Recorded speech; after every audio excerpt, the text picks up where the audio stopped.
And remember, transformation, so it doesn't matter where this paint goes, I can always keep transforming it. So you don't have to worry when you're doing a loose initial mapping out here.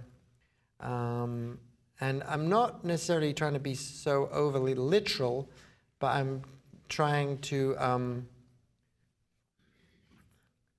map out some basic elements of the design pretty quickly.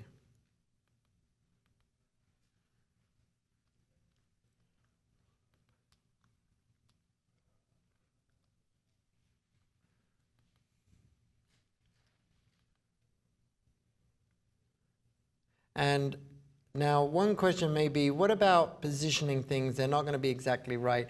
And that's exactly correct. They're not going to be right. Now, you know, and whether you know how to draw and have done art, or whether you haven't, all of us have the capability of looking and responding.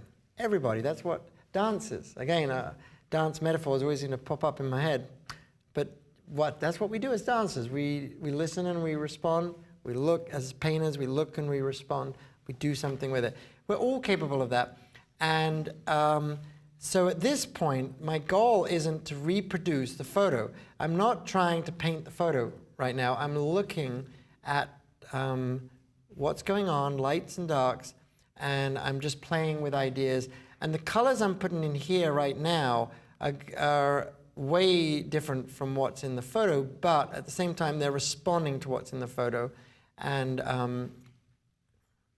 let's change brush and just bring back my palettes. Now, you have to take a sort of little bit of a leap of faith here.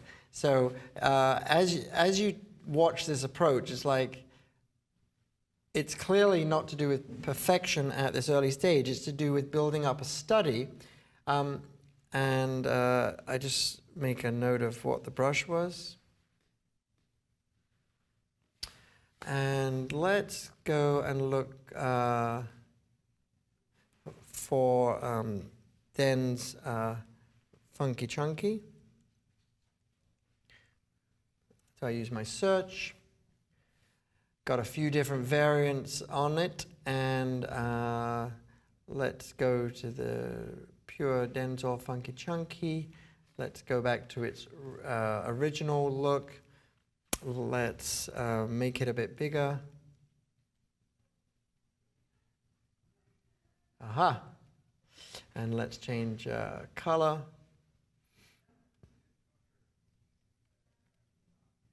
And let's bring in a bit more color there. And touch there. Touch there.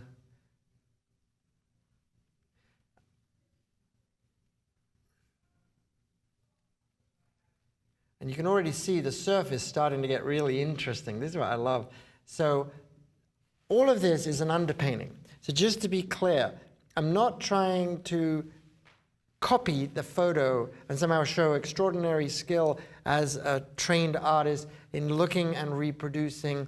That's not the goal here. However, what I am doing, and I don't know how easy it is for you to see in the audience, well, you probably can't tell where I'm looking, so I'm going to tell you where I'm looking.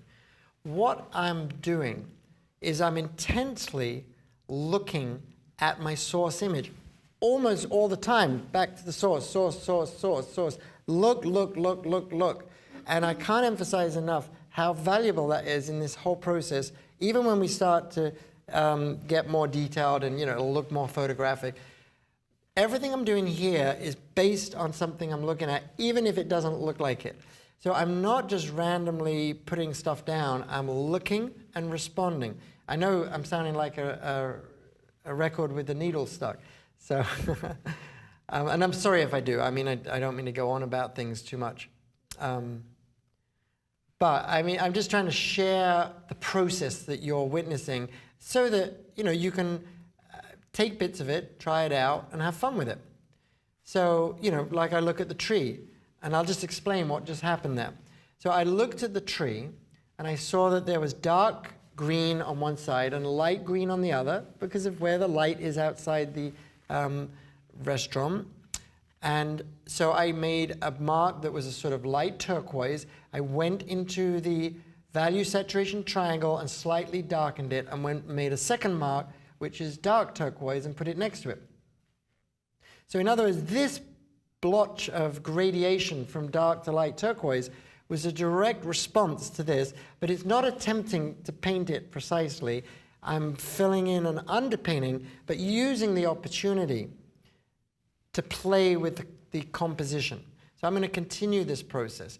And you just have to bear with me on this, because it is a very, it's an unpredictable process, but it keeps being rooted in observation.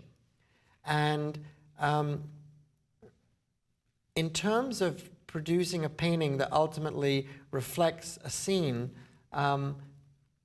you can't beat being able to keep going back and look at the source or sources of your composition.